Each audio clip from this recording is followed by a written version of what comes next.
H. P. Blavatsky by Colonel Olcott. This piece is an extract from the foreword to Old Diary Leaves, by H. S. Olcott, published in 1895.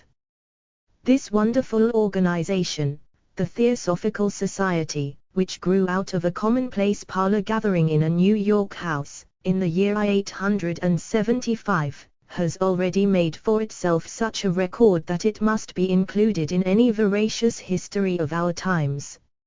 Its development having gone on by virtue of an inherent force, rather than as the result of astute foresight and management, and having been so closely for some years almost exclusively connected with the personal efforts of its two founders, Madame Blavatsky and myself, it will perhaps help the future historian if the survivor sets down truthfully and succinctly the necessary facts. The series of chapters which now compose this book was begun nearly 3 years ago in the Theosophist magazine, and a second series, devoted to the history of the Society after the transfer to India, is now in progress. The controlling impulse to prepare these papers was a desire to combat a growing tendency within the Society to deify Madame Blavatsky, and to give her communist literary productions a quasi-inspirational character. Her transparent faults were being blindly ignored, and the pinchbeck screen of pretended authority drawn between her actions and legitimate criticism. Those who had least of her actual confidence, and hence knew least of her private character, were the greatest offenders in this direction. It was but too evident that unless I spoke out what I alone knew, the true history of our movement could never be written, nor the actual merit of my wonderful colleague become known. In these pages I have, therefore, told the truth about her and about the beginnings of the Society, truth which nobody can gainsay. Placing as little value upon the praise as upon the blame of third parties, and having all my life been accustomed to act according to what I have regarded as duty, I have not shrunk from facing the witless pleasantries of those who regard me as a dupe, a liar, or a traitor.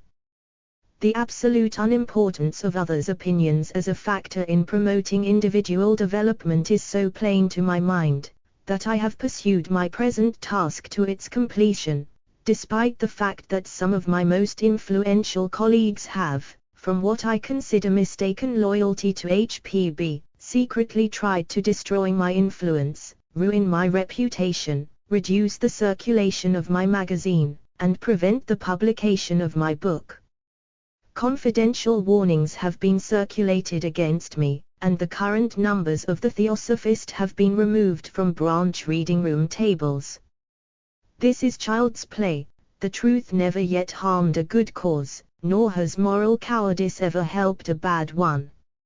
Mrs. Oliphant in her Literary History of England, Volume 3, page 263, says of Bentham just what may be said of H.P.B. It is evident that he had an instinct like that of the ancient mariner, for the men who were born to hear and understand him, and great readiness in adopting into his affections every new notability whom he approved of. He received an amount of service and devotion, which few of the greatest of mankind have gained from their fellow creatures. Where was there a human being of such a mixture as this mysterious, this fascinating, this light-bringing H.P.B.? Where can we find a personality so remarkable and so dramatic, one which so clearly presented at its opposite sides the divine and the human? Karma forbid that I should do her a featherweight of injustice, but if there ever existed a person in history who was a greater conglomeration of good and bad, light and shadow, wisdom and indiscretion, spiritual insight and lack of common sense, I cannot recall the name, the circumstances or the epoch. To have known her was a liberal education, to have worked with her and enjoyed her intimacy, an experience of the most precious kind. She was too great an occultist for us to measure her moral stature. She compelled us to love her, however much we might know her faults, to forgive her, however much she might have broken her promises and destroyed our first belief in her infallibility. And the secret of this potent spell was her undeniable spiritual powers, her evident devotion to the masters whom she depicted as almost supernatural personages, and her zeal for the spiritual uplifting of humanity by the power of the Eastern wisdom. Shall we ever see her like again? Shall we see herself again within our time under some other guise? Time will show.